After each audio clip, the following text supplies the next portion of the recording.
자, 오늘 우리 같이 말씀을 보겠는데요. 오늘 말씀은 대단히 어려운 말씀이에요.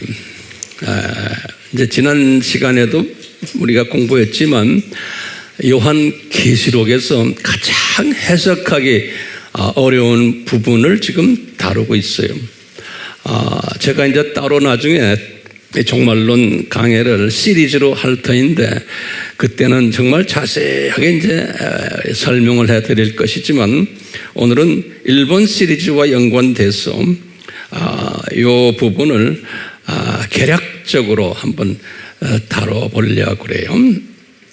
우리 지난 시간에 제목이 뭐였냐면 7번째 나팔을 이제 불 때에 어떤 역사 드라마가 일어날 것이다 라는 말씀을 했어요. 그리고는 그 첫 드라마를 제가 무슨 이야기로 했어요? 이 7번째 나팔을 딱 불 때에 그러니까 성경 계시록 몇 장 몇 절이 7번째 나팔이 언제 시작이 돼요? 11장 15절이 7번째 나팔을 불기 시작하는 게 11장 15절에서 7번째 나팔을 불면서 뭐를 가르쳐 줬어요? 제일 먼저 뭐예요? 지난 시간 공부한 거예요. 예수님의 뭐에 대해서 가르쳐 줬어요? 예수님이 이 세상의 통치자다라는 것을 가르쳐 줬죠. 이 말은 창세전부터 시작을 해서 저 세상 또 이 세상 또 저 세상 이 하나님 나라의 통치자다라는 것을 제일 먼저 이야기해 준 거예요. 그게 이제 7번째 나팔을 불었을 때라고 우리 지난 시간에 공부했어요. 11장 15절에서 19절이에요. 자, 이 7번째 나팔을 불면서 제가 쭉 성경을 이렇게 섭렵해 보니까요. 7번째를 나팔을 불면서 요한에게 이 하늘에 가는 하나님의 신비를 7가지로 숨겨져 있는 것을 이렇게 보여줬어요. 7가지의 이 신비를. 이 부분들은 우리 목사님들이나 신학자들이 해석하기가 상당히 가장 힘든 부분 중에 하나의 계시록은요.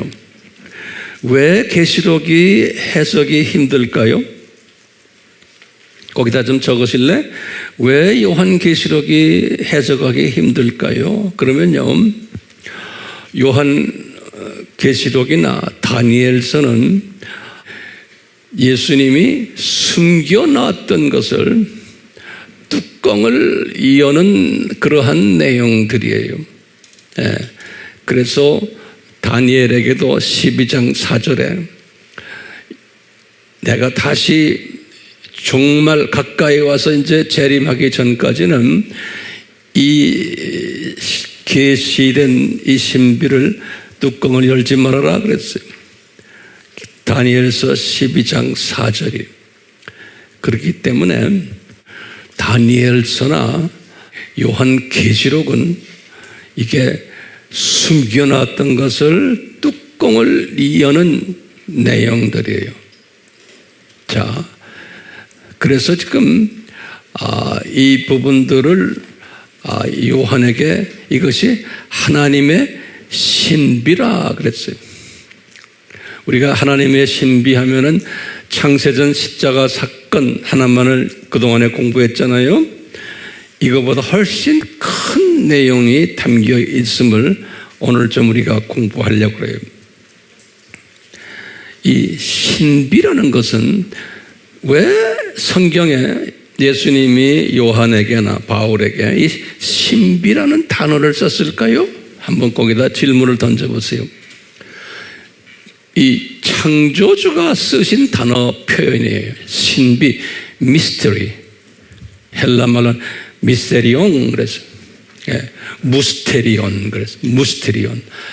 이렇게 보면 인간 차원에서는 도저히 인간의 이성이나 논리로 이게 해석 불가능하다는 것을 하나님이 예수님이 아셨기 때문에 그래요. 그러니까 인간의 실력으로는 이거 풀지 못한다요.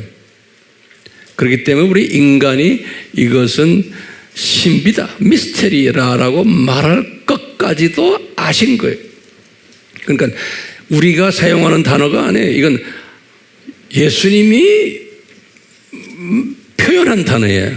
이것은 미스터리다. 그러니까 이것이 예수님이 표현하는 미스터리다. 그러니까요, 이것은 이 일반 인간은 세상 사람들은 말할 거 없고요, 하나님의 자녀들도 이 미스터리를 이것은 특별한 은혜가 없이는, 여기 중요한 단어에 은혜가 없이는 이거 풀지 못한다는 거예요. 그래서 미스터리라는 단어를 쓴 거예요. 그러니까 이 은혜라는 단어가 굉장히 중요해요. 은혜가 없이는 이 미스터리를 풀 수가 없다는 거예요. 그러면 어떤 은혜인가? 그러면요, 우리가 지난 시간에 공부했어요. 작은 책을 먹는 은혜예요. 요한도 기독론 쪽에서는 대가였어요. 요한도. 그런데 요한이 기독론에 대해서는 대가였는데 지금 이분이 하나님의 신비, 이 부분에 대해서는 조금 아직 부족했던 것 같아요. 그러니까 요한에게 내가 앞으로 가르치는 이 내용은 너에게도 신비라는 거예요. 그러니까 이분이 하나님의 신비라는 단어를 썼어요. 그러면서 작은 책을 먹어야지만 이 신비가 어느 정도 풀린다는 거예요. 작은 책을 먹어야지만. 그러면 우리가 질문 던질 게 있어요. 황 목사님, 도대체 작은 책이 뭡니까? 요한이 잡수신 작은 책이. 그러면 우리가 단순하게 보면 뭐라고 그랬어요? 종말론이다, 이렇게 본 거예요. 그런데 더 깊게, 넓게, 높게 보면은 종말론 수준인 그것은 적은 의미에서의, 좁은 의미에서의 종말론 의미고, 더 큰 그림에서는 이 작은 책이 뭔가라고 보면은 이게 하나님 나라론이구나, 이렇게 저는 재해석을 하게 돼요. 하나님 나라론이구나. 다른 말로 표현하면 저 세상, 이 세상, 저 세상이. 이 요한이 기독론은 많이 알았지만 이 저 세상, 이 세상, 저 세상이 하나님 나라론에 대해서는 그분의 편지들을 보면 그렇게 요한만이 아니고 제자들도 마찬가지였지만 많이 약했어요. 이 하나님 나라론 중에서도 7,000년 이 세상이에요. 이 세상론이 약했어요. 그래서 우리는 집중적으로 이 세상론은 어떻게 공부했어요? 이 세상론은 뭐예요? 창조 목적 학교다라는 개념을 가지고 쭉 공부해 왔어요. 이 부분이 먼저 해결을 받아야 돼요. 이 창조 목적 학교론 안에서 마지막 부분이 종말론이에요. 이 종말론이 따로 있는 게 아니고 이 7,000년 이 세상 창조 목적 학교 안에 있는 하나의 신학 이론이 종말론이에요. 그러니까 종말론 하나만 가지고는 안 되는 거예요. 종말론을 알려면 이 큰 그림을 알아야 되는 거예요. 그래서 요한이 잡수신 이 작은 책은 이 종말론 쪽에 초점을 뒀지만 요한에게 이 큰 그림, 하나님 나라론을 어느 정도 희미하게나마 이렇게 좀 정리해 주고는 종말론을 구체적으로 가르쳐 주지 않았나 이렇게 보는 거예요. 그렇기 때문에 이 작은 책을 먹으면 이 하나님의 이 신비들이에요. 이 모든 기독론도 어떤 의미에서 보면 그 신비가 가득하고 하나님 나라론도 들여다보면 신비가 가득해요. 다시 말하면 우리의 이성과 논리로 해결되는 모든 학문들이 아닌 거예요. 다시 말하면 신비라는 것은 이성을 초월한 우리의 논리를 초월한 영성 분야예요. 그렇기 때문에 다니엘서나 요한계시록은 이 신비를 다룬 영적 책이기 때문에 아무나 풀 수가 없는 거예요. 그런데 많은 사람들이 논리적으로 이렇게 풀고 저렇게 풀고 해서 우리가 종말론만 해도 몇 가지 학설이 있어요? 4가지 학설이 있잖아요. 이게 다 뭐냐? 내가 이렇게 봐도 이 4학설이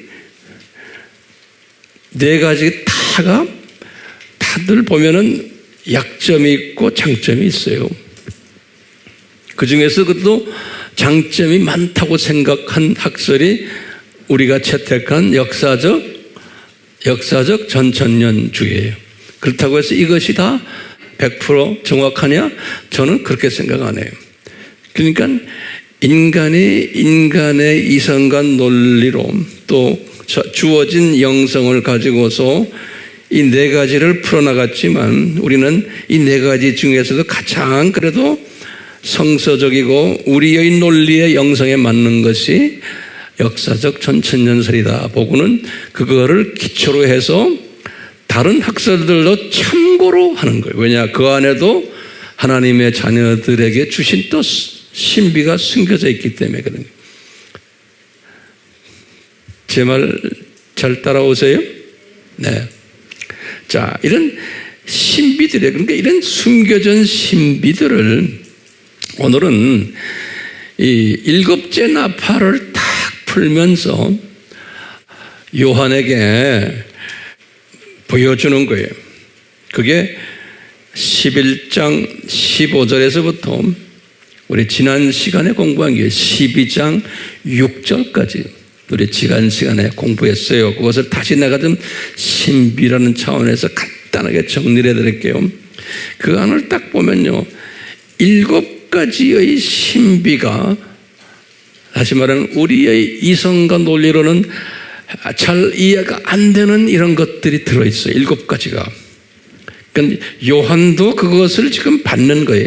그것을 받아가지고 기록한 거예요.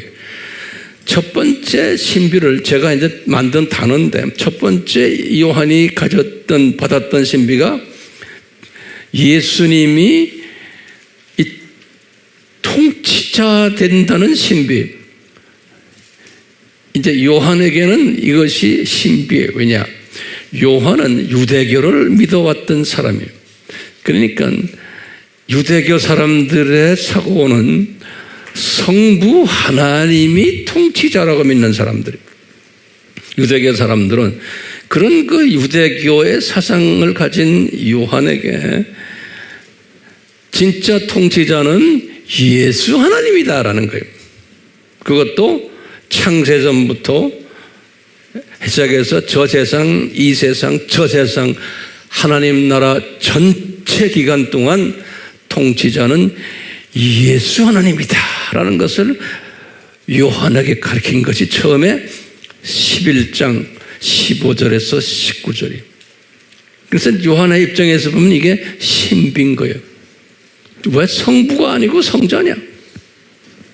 기독론에 강했던 분인데도 이 부분을 다시 한번 정리해 주는 거예요. 그래서 일곱째 나팔을 불자마자 처음으로 보여주는 게 뭐예요? 첫 번째 신비가 예수님이 통치자 되시는 신비다. 성경 구절은 11장 15절에서 19절입니다. 두 번째 신비는 우리 지난 시간에 다 공부했어요. 창세전 십자가를 준비하신 신비다. 이렇게 봤어요. 그것은 이제 계시록 12장 이제 1절에서 2절에 나오는 그 여인과 관계되어 있어요. 그래서 세 번째 신비는 뭐냐? 여인 이스라엘에 관한 신비. 여인 이스라엘에 관한 신비. 12장 1절과 2절에 이 창세전 십자가의 신비는 12장 1절 2절과 또 그 여인을 통해서 이제 예수님이 탄생한다는 거예요. 예, 그것이 이제 창세전 십자가의 신비인데, 그래서 탄생해서 이제 죽으시는 거예요. 12장 2절, 12장 5절, 이런 이야기들이에요. 제가 다시 정리해요. 첫 번째 신비는 예수님의 통치자 신비. 두 번째는 창세전 십자가의 신비. 12장 2절, 12장 5절. 세 번째 신비는 여인되는 이스라엘의 신비. 12장 1절과 2절이 이게 바벨론 종교와 하나님 종교를 같이 믿는 두주인 섬기는 이스라엘의 장면이에요. 네 번째 신비는 이제 보면은 불법의 신비예요. 그리고는 12장 3절에서 4절에 이 용을 주님이 창조하시고는 용이 3분의 1의 똘마니들을 또 만들어내는 이야기예요. 이게 불법의 신비, 그러니까 사탄을 창조하신 신비. 12장 3절에서 4절 그 내용이 들어있어요. 그리고는 다섯 번째 신비는 이스라엘이라는 이 여인이 광야로 도망가는 장면이, 이게 주후 70년 사건이다. 이렇게 우리 지난 시간에 공부했죠. 이것도 광야의 신비다. 이렇게 한번 우리가 정의를 내려봤어요.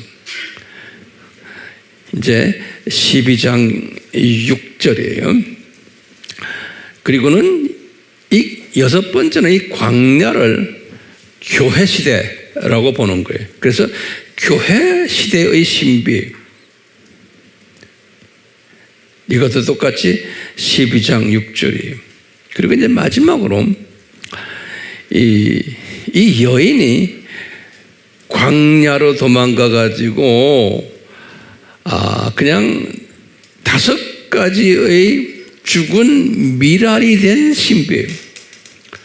다시 말하면 교회 시대에 이스라엘이 완전히 5가지로 죽은 이야기. 그 5가지가 뭐였어요? 첫 번째, 나라가 망하고 성전이 파괴되고, 하나하나 다시 적으면 좋겠죠? 나라가 망하고 주 70년에 성전이 파괴되고 디아스포라가 생기고 또 눈이 감기고 반유대주의가 된 요 신비다. 왜 이렇게 했을까? 이 신비들이 그 죽은 미랄이 된 여인의 신비다. 이렇게 제가 한번 제목을 달아봤어요. 그런데 신기하게도 우리가 이제 알고 있는 게 예수님의 재림이 가까울 때, 이 이스라엘 여인이 5가지 죽은 이 여인의 모습이 다시 살아난다는 그러한 예언들이 성경에 기록되어 있어요. 그러니까 이스라엘이 완전히 망하는 게 아니고 예수님이 재림이 올 때 이 5가지가 살아날 것이라는 거예요. 올다시피 5가지 살아나는 거 보시면 첫 번째, 나라가 이제 살아나는 거예요. 그래서 1948년에 나라가 독립이 된 거예요. 주 70년에 망했는데 1948년에 독립이 된 거예요. 그러니까 아하, 예수님의 재림이 가까운 사인이구나. 근데 그것만 가지고 안 되는 거예요. 두 번째는 성전이 파괴됐는데 성전이 재건돼야 되는 거예요.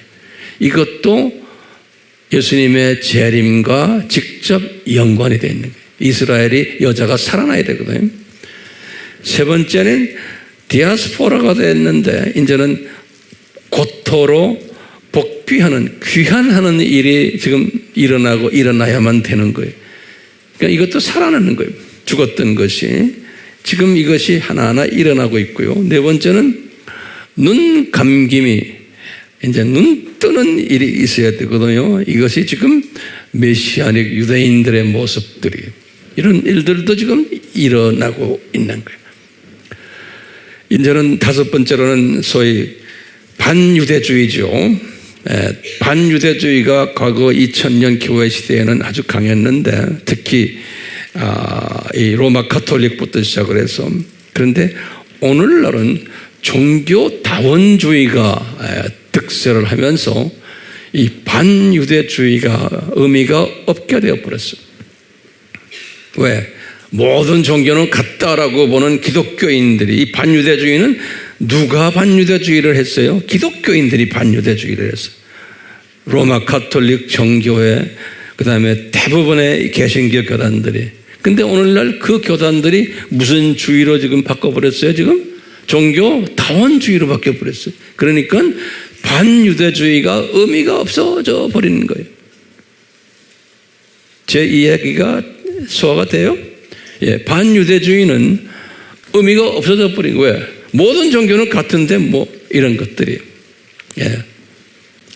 이렇게 해서 지금 첫째 제가 지금 7가지 신비들을 지난 시간에 요한에게 이렇게 보여주셨어요. 그러다가 오늘 설교는 뭐냐면 지난번에 그 12장 6절에서 광야로 도망가더라 그랬죠. 지금부터 이거 잘 들으세요. 광야로 도망갔더라 하니까 이게 AD 70년 사건이에요. 그래가지고 같은 6절인데 뭐가 나오냐면 이 1260일 동안 이분들이 그 부양받더라 이런 말이 나오는 거예요. 갑자기 같은 6절인데, 그러면 이제 그 성경에 되게 자세히 보면은 요 광야로 도망갔더라 거기가 AD 70년 사건으로 보시면 되고요. 그 다음에는 짬뿌를 해가지고 짬뿌를 해요. 짬뿌를 해서 1003년 반 시작으로 이제 짬뿌를 해가는 거예요. 그러니까 교회 시대 전반을 완전히 짬뿌해가지고 1003년 반으로 들어오는 이야기가 같은 6절 안에 숨겨져 있어요. 어떻게 아느냐? 뭐냐면 1260일 이야기가 나오기 시작하는 거예요. 같은 6절 안에서. 예? 그러면 1260일이라는 말은 뭐였어요? 전 3년 반, 후 3년 반, 3년 반을 이야기할 때 쓰는 단어라고 그랬죠, 우리가요. 예. 그래서요, 1260일이라는 단어는 11장 3절에도 나오고, 12장 6절에, 지금 12장 6절에, 여기 1260일이다. 그럼 1260일이다 하면 일반적으로 어떻게 생각하시면 전 3년 반, 그 다음에 또 후 3년 반, 이럴 때 다 쓰는 단어예요. 똑같은 단어가 42개월, 그랬죠? 11장 2절, 13장 5절이. 또 한때, 두때, 반때, 이런 단어도 썼어요. 요한이요 12장 14절이. 그러니까 요거 꼭 성경 구절을 알아두세요. 그러니까 여기 1260일이다 또는 42개월이다 또는 한때, 두때, 반때라는 표현이 나오면 아하, 이것은 어느 기간이다? 전 3년 반 또는 후 3년 반을 지칭하는구나. 이렇게 이제 보시면 되는 거예요. 근데 아까 다시 말해요. 12장 6절에서 광야로 던져졌다. 그래 놓고는 똑같은 6절인데 이 여인이 그때부터 1260일 동안 부양을 받다라 광야에서 이런 말이 있는 거예요. 그래서 양육을 받다라. 다시 말하면 이제 시간을 짬뿌해가지고 전 3년 반으로 다시 이야기 시작한다라고 보시면 돼요. 그러니까 오늘 설교는 전 3년 반 시작하는 때를 이야기를 하는 거예요. 근데 전 3년 반에서 이스라엘과의 관계되는 이야기를 여기서 하는데요. 이스라엘이 1260일 동안 또는 12장 14절에 그랬어요. 한때, 두때, 반때 동안에 이스라엘이 우리 한국말로 뭐라고 써있냐면 양육을 받더라 그랬어요. 양육을 받더라. 양육 받더라. 그래서 제가 원어를 이렇게 들여다보니까 트레포라는 단어를 썼어요. 트레포. 그거 영어 성경에는 nourish 그랬어요. nourish. 우리 아이들을 양육하는 거 nourish. 그러니까 이제 트레포란 말을 제가 이렇게 내용을 쭉 들여다보니까 이제 make to grow, 성장하도록 양육받는, 그냥 밥 먹이는 게 아니고 성장하도록. 요 지금 전 3년 반 동안 여인이 이스라엘이 양육을 받더라 그랬어요. 이 예비된 장소에서. 그래서 아하, 요 사람들이 양육받더라 하면 요것을 저는 한 세 가지로 의미를 봐요. 미끄러 자라나기 때문에 눈을 뜨게 되는구나. 예수님에 대해서 영적으로 지금 자라나는 거예요. 그러니까 영적으로 눈을 뜨게 되는구나. 예수님을 보게 되는구나. 이제 그러니까 시각이 성장되는구나. 이렇게 이제 보는 게 영적으로, 다시 말하면 메시아닉 유대인들이 나타나겠구나라고 이렇게 이제 보는 거예요. 그래서 오늘 지금 설교예요. 지금 지금 전 3년 반 기간에 요한이 딱 본 것을 신비 차원에서 보면 5가지 신비를 보았다라고 저는 이렇게 성경을 이렇게 들여다보니까 분석이 돼요. 그래서 첫 번째 신비를 뭘 봤냐면, 첫 번째 신비는 전 3년 반의 신비를 본 거예요. 이제 지금 이제 다시 정리해줘요. 요한에게 보여주는 거예요. 갑자기 전 3년 반으로 짬뿌려가지고 전 3년 반의 신비를 보여주는 게 첫 번째 신비고요. 그리고는 두 번째는 그 기간에 여인이 양육을 받는 신비를 또 본 거예요. 다 신비예요. 그러니까 웬만한 사람은 이 신비를 우리가 소화를 못하기 때문에 그래요. 첫 번째 신비가 뭐예요? 전 3년 반의 신비를 딱 보고, 그 다음에 두 번째는 여인이 양육받는 신비를 본 거예요. 그러니까 메시아닉 유대인들이 출현할 것을. 그 다음에요, 세 번째는요, 12장 7절에서 12절을 보면은 그것이 기록되어 있어요.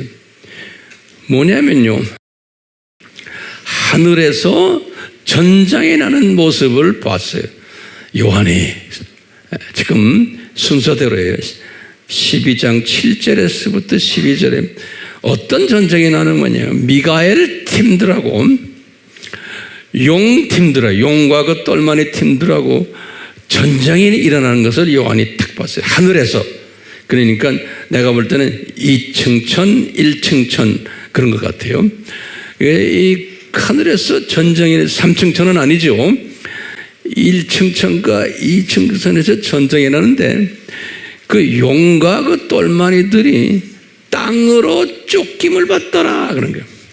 네. 왜 땅이라고? 땅은 지금 어딜까요? 그러면요, 이 지구에 우리가 사는 이 지구 이쪽으로 쫓김 받더라. 그러니까 이 전삼년반 때 하늘에 전쟁이 일어나가지고 이 공중 권세를 잡았던 사탄과 그 똘마니들이 미가엘에 의해서 쫓겨나는 장면이에요. 어디로 쫓겨나요? 이 땅으로 쫓겨나는 거예요. 이제 땅으로. 다시 말하면 지구로 쫓겨나는 거예요. 근데 그게 전부 다 과거형으로 돼 있어요. 요한이 보았다 그러니까 이게 다 과거형이라는 건 이미 디자인 되었다라고 보면 돼요. 디자인된 것을 지금 요한에게 이렇게 보여준다고 보시는 거예요. 네. 그러면서 이제 요한이 뭐라고 표시하냐면요, 우리 형제들을 밤낮 참소하던 그 고소자가 쫓겨났도다 그러는 거예요. 12장 10절에 우리 형제들을 그랬어요. 네. 근데 그게 신기한 게요, 11절과 12절에 보면 그랬어요. 우리 형제들이 하면서 그 형제들을 12절에 이렇게 표현했어요. 11절 12절에 우리 형제는 누군가라고 이제 우리가 한번 찾아보면요, 제 말 여기 잘 들으세요. 어떤 사람들이 가면 요 사람들은 요한이 이렇게 표현했어요. 생명을 아끼지 않고 복음 증거함으로 하늘과 그 가운데 거하는 자들이다 그랬어요. 다시 말하면요, 잘 들으세요. 요 형제들은 어떤 사람들, 지금 형제들이라는 건 지금 이런 사람들이라는 거예요. 다시 봐요. 생명을 아끼지 않고 복음 증거하려는 자들인데, 복음 증거하다가 하늘과 그 가운데 거하는 자들은, 여기 무슨 말일까요? 저 좀 도와주세요. 예? 복음 증거했던 자들인데 지금 어디에 거는가? 하늘에 아니에요. 하늘과 그 가운데 거하는 자들이다. 그러니까 하늘 하면은 3층 천도 되고 2층 천도 될 수 있죠. 근데 우린 땅이 있죠. 근데 그 가운데에 특정하는 그 사람들이다 그랬어요. 그러니까 이 사람들은 누구를 말할까? 예? 들림받은, 지금 공중에 들림받은 지금 예수님의 신부 후보생들이에요. 제가 말해요, 이분들은 모든 기독교인이 아니야. 생명을 아끼지 않고 복음 증거함으로 하늘과 그 가운데 거하는 자들이다. 다시 말하면 공중 들림받은 자들이에요. 꼭 들림받은 자들만이 아니고 하늘에서 내려온 자들도 다 포함이 되겠지만 그런 분들이에요. 근데 그런 분들을 향해서 12절에 보면 이런 말 했어요. 얘들아, 이제 즐거워하라 그랬어요. Rejoice 그랬는데, 거기 보면 원어를 보면 명령형으로 되어 있어요. 유포 파이네 스대, 뭐 여러분들 이거 알 필요 없지만 제가 이렇게 쭉 항상 이 그라야말을 보면서 문법을 보면서 이게 설명을 하는 게, 그러면 이제 영감을 저에게 주세요. 아하, 다시 말하면 사탄이, 지금 사탄과 그 똘마니들이 2층 선에서 이제 1층 선에서 떨어져 가지고 지금 쫓겨나서 어디로 왔어요?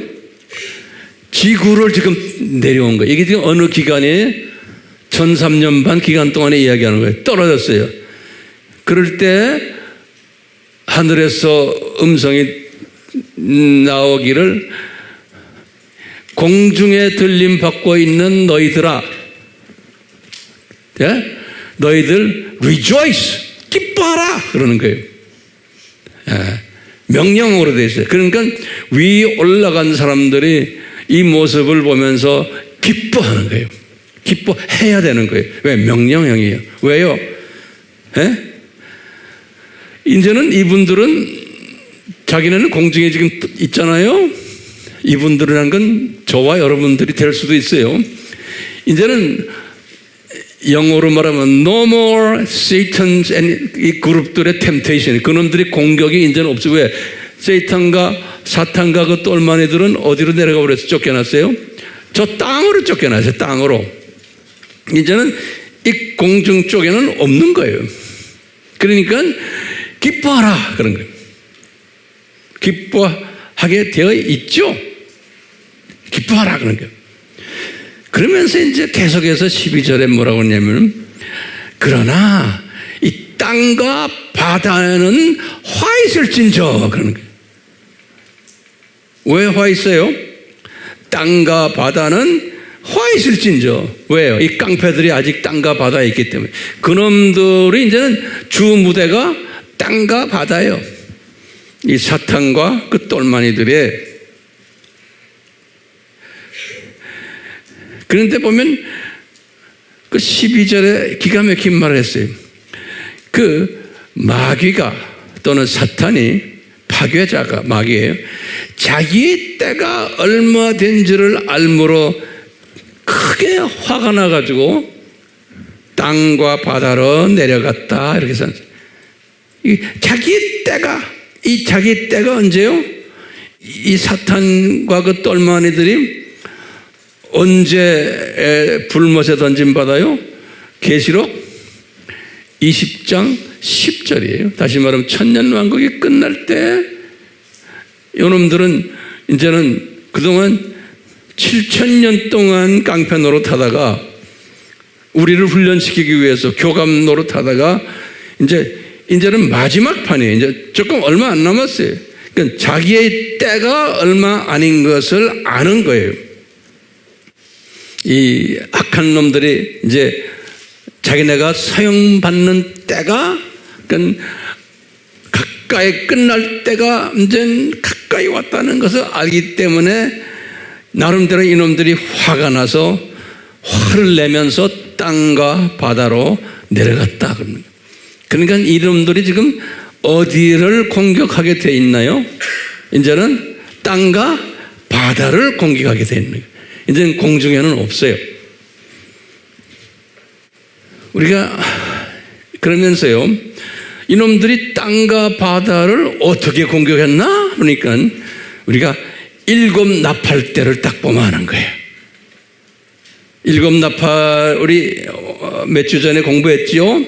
이때 보니까 첫째 나팔을 보니까 나무의 3분의 1, 풀의 3분의 1이 타버리고, 다시 말해서 미사일 공격도 있고, 두 번째 나팔을 보니까 바다 3분의 1, 바다 생물 3분의 1, 이건 내가 원자력 발전소를 공격하지 않았나 이런 것들 쭉 봤어요. 세 번째는 물 3분의 1 쭉 가면서 나오는 게, 이 6번째 나팔까지 보면은 세계 이제 1300년 때 일어나는 이 모든 재앙들이에요. 그러면 이제 우리가 질문이 딱 나오는 게, 아하, 이 재앙들을 일으키는 주체는 누구예요? 이 모든 일으키는 주체는 예수님이죠. 그렇지만 예수님이 누구를 사용해서 이런 일들을 해요? 사탄과 그 똘마니들을 사용해서 이런 짓들을 하는 거예요. 사탄과 이 똘마니들은 지 때가 얼마 남지 않았다는 걸 알고는 화가 나서 하지만 예수님의 장중에서 이런 짓들을 하는 거예요.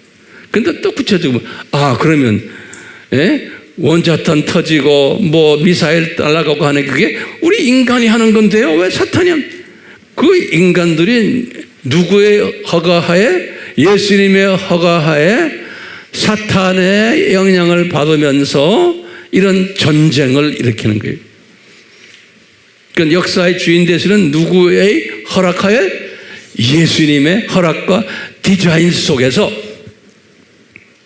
그러니까 7 나팔 재앙도 예수님의 허락하에 예수님의 디자인 속에서 하지만 사탄을 사용하시는데, 사탄은 또 그 똘마니들이 누구예요?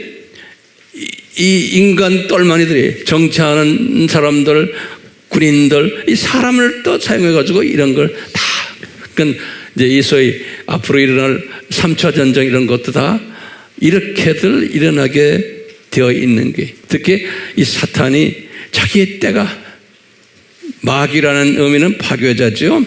예. 이런, 그래서 이제 네 번째 신비가 일곱 나팔의 신비다. 저는 이렇게 말했어요. 지금 세 번째는 하늘에서의 전쟁의 신비. 제가 말씀드렸죠?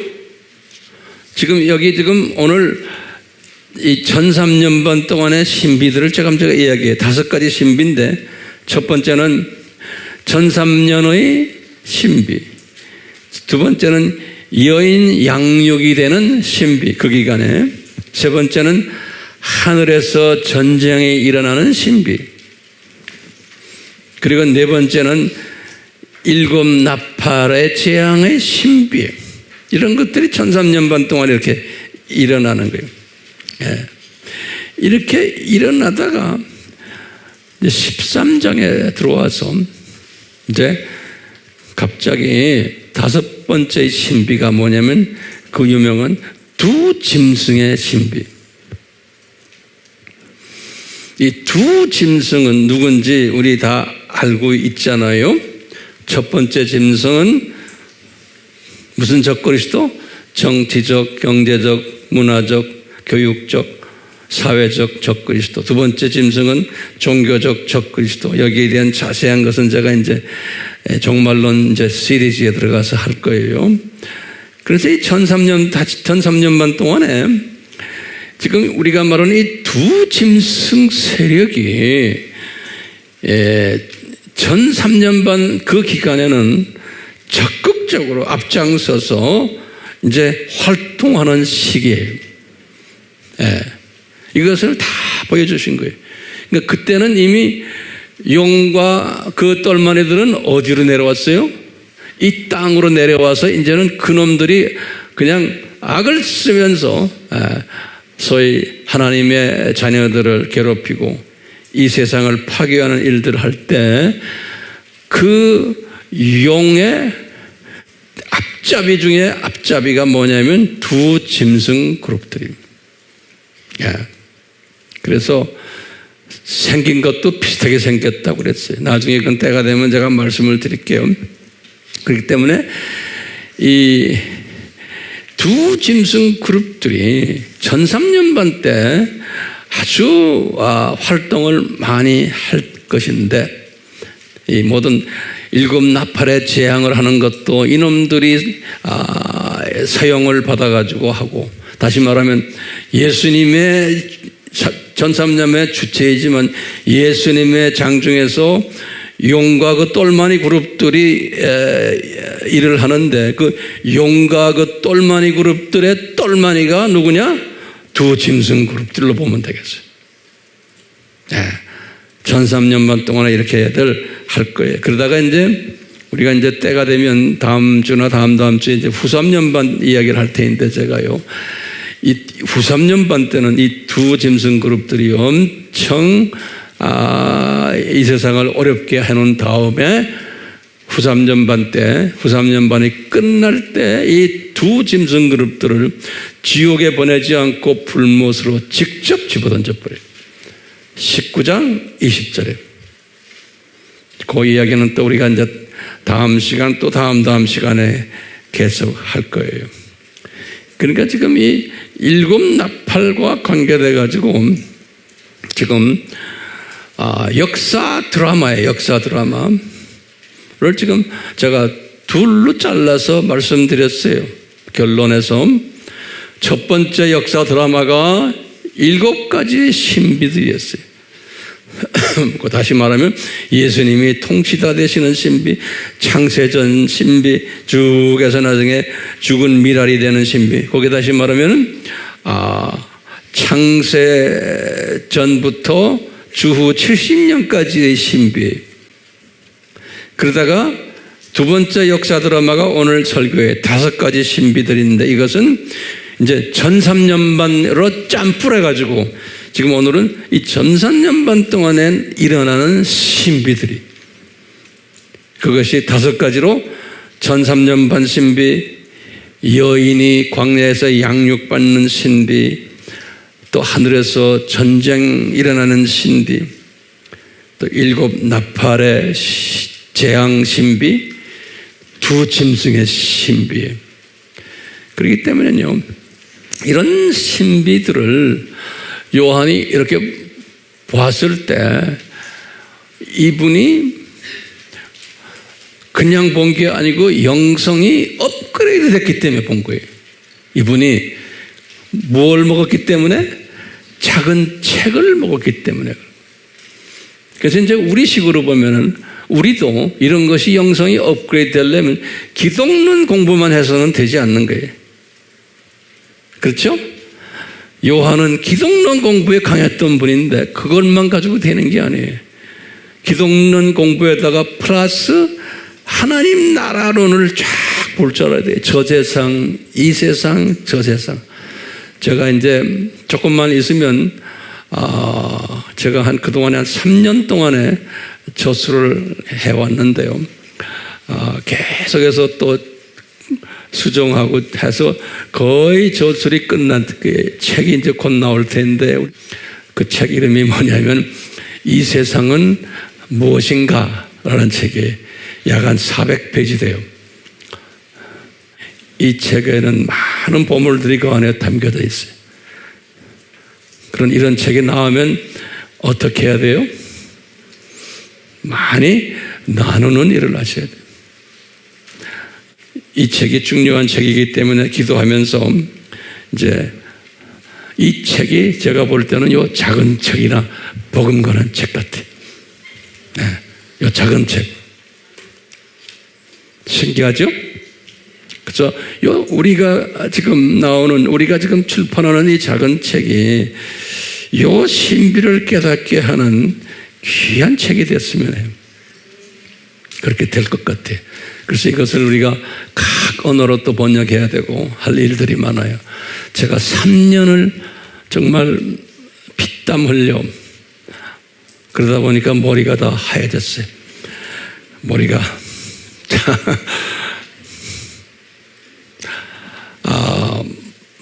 제가 결론 말씀에 이 요한이 그랬죠. 이 요한계시록의 이 책을, 지금 성경 말씀하는 게 아니고 요한계시록의 이 책을 성령님이 요한에게 그러죠. 더하면은 너희들에게 기록된 재앙들이 더해질 것이요. 굉장히 중요한 말이죠. 요한계시록의 이 말씀을 더하면은 어떻게 되느냐? 우리 더하면은, 그러니까 우리가요 아주 심각해야 돼요. 정말로 내 학설에 내가 어디에 있나가 중요해요. 네? 그것 때문에 계시록의 말씀을 더하거나 빼거나 하는 거예요.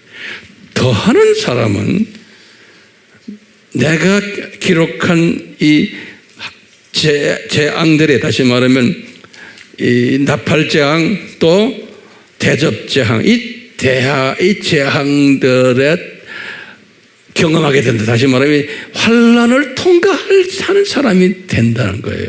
그러니까 요한계시록을 어떻게 해석하냐에 따라서 예수님의 그 시각에서 더하면은 환난 속에 들어간다는 거예요. 내가 약속한 환난 속에. 그러니까 이게 마지막 때, 오늘날 때 기독교인들에게 이야기하는 거예요. 그러니까 이게 뭐 신학 이론에 장난하는 게 아니에요. 네. 그럼 또 빼면은 어떻게 되느냐? 그러면 예수님이 분명히 말씀하시기를 생명책에 기록된 것을 거기에서 제해버리겠다는, 그럼 이 2가지로 해석되어 있어요. 생명책에서 이름이 제해지거나 또는 우리 행위가 상급을 기록한 행위들이 삭제될 수 있다는 거예요.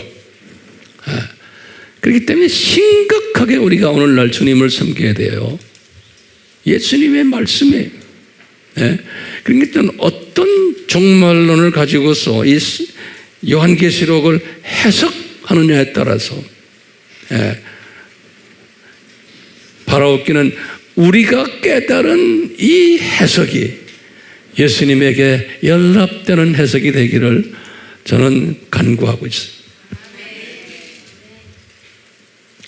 그러려면은 이 해석을 우리가 하면서 이게 예수님이 기뻐하시는 해석일까 아닌가는 우선 나에게 평강이 오게 되어 있고, 그리고는 저 세상, 이 세상, 저 세상을 한으로 보는 시각이 팍 열리는 이런 은혜를 경험할 때, 아하, 우리가 지금 채택한 이 종말론 사상이 주님이 기뻐하시는 사상이구나라고 간접적으로 우리가 점검할 수가 있어요. 그러면서 우리가 이것을 많이 알면 알수록 더 겸손해지고 정죄하지 않고 이것을 보지를 못하는 분들에게 나누고 싶고 막, 예? 그것도 사랑으로 나누고 싶고 안타까운 마음으로 이런 마음이 들게 돼 있다고 저는 보고 있어요. 그런데 정죄하고 너는 이단이다 이놈아, 뭐 이런 식으로 하면 그것은 벌써 제가 볼 때는 영성이 조금 변질된 사람들이 하나님의 자녀를 보고 지하고 좀 종말론이 다르다고 해서 이단이라고 외치는 자는 어리석기 끄지없는 사람입니다. 그 공격을 받는 그분은 예수님의 보혈의 사건으로 엄청난 대가를 지불하고 구원받은 하나님의 자녀예요. 자기만 하나님의 자녀가 아니에요. 근데 그 엄청난 대가를 지불하고 예수님이 불러온 하나님의 자녀들을 놓고 이단이다, 무슨 단이다 떠드는 사람들 딴 나라에는 많지 않은데 우리나라에는 그게 상당히 많아요. 그러면 내가 보면은 그분들이 불쌍해 보이는 거예요. 지가 뭘 안다고 하나님의 사랑하는 자녀들 보고 이단이다, 삼단이다 떠드는 거예요. 우리는 그런 어리석은 짓을 하면 될까요? 안 돼요. 우리는 알면 알수록 더 겸손해지고 낮아지고 이런 사람이 돼야 돼요. 그게 성령님이 진짜로 깨달은 받게 한 사람의 삶의 태도고 생각의 태도예요. 절대로 남을 정죄하면 안 돼요. 아멘? 그러니까 우리가 주신 이것을 일본 시리즈에서 제가 설명하는 이유는 이제 다음 1월에 하겠지만 이것을 제가 일본 분들에게 좀 나누려고 그러는 거예요. 일본 분들에게 이제 내년 1월에는 이 종말론, 이 깊은 종말론을 다는 못하지만 일부를 잘 나눠주려고 그래요. 그래서 여러분들이 일본 팀을 우리가 위해서 기도할 때 오늘 메시지를 이렇게 딱 생각하면서 주여, 우리가 섬기는 일본 분들도 이 영성을 가지도록 주님 준비시켜 주시옵소서.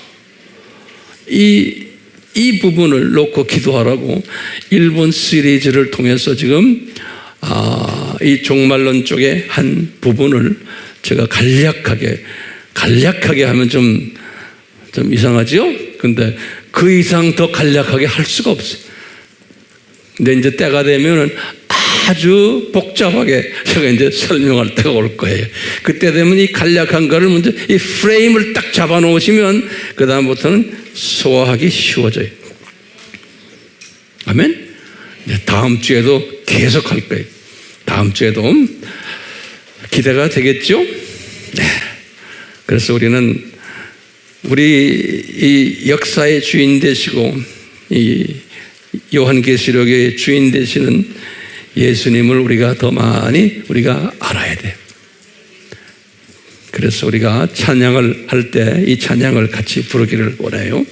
예수님, 오늘 서로 나눈 이 주제가 상당히 어려운 주제이지만 성령님께서 선생님이 되셔서 겸손한 마음으로 우리가 이 주님의 말씀을 잘 받고 소화하는 지혜자가 되도록 주여 은혜 베풀어 주시옵소서.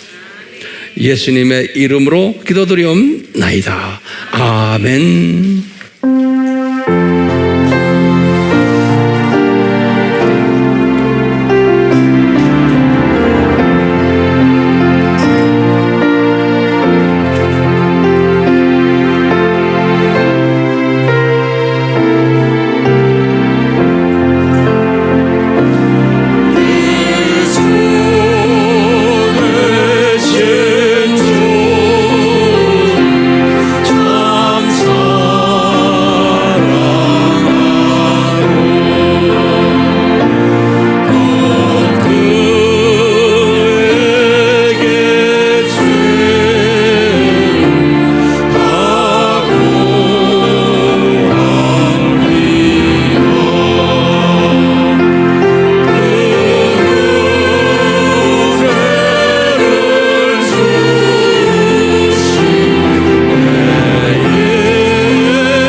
작은 책을 먹은 후에 그에게 보여주신 그 1003년 반 동안에 이 세상에서 어떤 일이 일어날 것을 쫙 기록해 하셨는데, 우리는 이것을 성령님의 도우심으로 어느 정도 깨닫게 하셨는데, 이것을 깨달은 자들은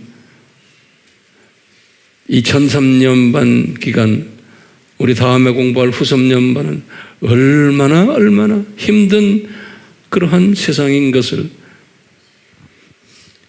이 사탄의 세력들을 공중에서 쫓아서 이 땅에 내려보내서 이놈들이 최선을 다해서 주님이 맡겨주신 이 악한 행동을 하는 그러한 시대인데, 주여, 우리 백성들, 특별히 신부로 택함을 받게 하신 우리 백성들, 순교자의 반열에 들어가서 치는 환난 기간에 복음 전파자도 있겠지만 주님이 허락하셔서 저희들은 들림받아 공중에서 rejoice, 기뻐하라 하신 그 반열에 들어가는 복된 자 되기를 소원합니다. 주여, 그러기 위해서는 우리가 어떻게 살아야 되는 것도 다 말씀 속에서 배워오고 있고 부족하지만 저희들이 실천하고 있습니다. 주여, 마지막 때에 해야 되는 이런 복음 추수꾼, 이 역할하는 자들, 그래서 저희들이 일본 형제 자매들을 섬기고 있고 또 우리가 지금 선교지로 나가서 열심히 이 일들을 하고 있습니다. 주여, 그렇지 못한 분들은 기도와 물질로 뒤에서 힘을 보태고 있습니다. 주여, 우리 모두가 다 이 복된 반열에서 빠지지 않도록 주여 도와주시옵소서. 게을러서 나중에 후회하는 자가 되지 않도록 이 추수꾼 대열에 열심히 직접 간접으로 참여하는 복된 자 되도록 주여 은혜 베풀어 주시옵소서.